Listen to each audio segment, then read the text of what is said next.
meron ka lang gustong hilingin kay Lord or sa ibang tao, gano'n, or your pride or ego, gano'n, yun Okay, so let's watch the, habang maganda yung natin, no? So ngayon ang tanong ko lang din, alam niyo ba na even in the Bible, so we're talking about the spiritual journey, we have to heal, no? So we'll do healing, and we have to meditate. Hindi ibig sabihin na meditation, magpapa-hospital ka na, gano'n.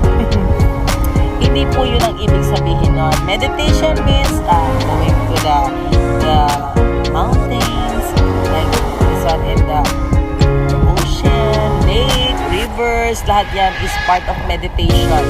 And we do grounding, not only meditation. Kasi minsan, yung over-hyper na tayo minsan, yung over-energy.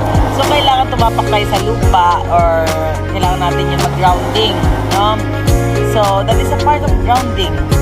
Kailangan din natin ng clearing. Ano ba yung clearing? So, kailangan natin mag-clear yung mga tapos na, mga past na. Alam niyo ba nung ginawa ko to, actually, hindi na ako umiyak sa past. Wala na akong naaalala sa past. Tsaka, napaka-peaceful. Naalala ko siya, pero hindi na tulad natin na umiiyak na yung journey. So, that is spiritual journey. Marami po yung process to have a spiritual awakening. Kasi natulog po yung ating spiritual. No, actually, natulog siya. It's all because nga sa mga nangyayari sa mundo, kumbaga may mga process kasi yan deep state, mga Illuminati, ganyan So, we have to do the spiritual awakening and do the process of that to return or bring back our power na tinago ng buong mundo. So, society, media, government sa atin. Because we have each one power. Alam niyo ba yun?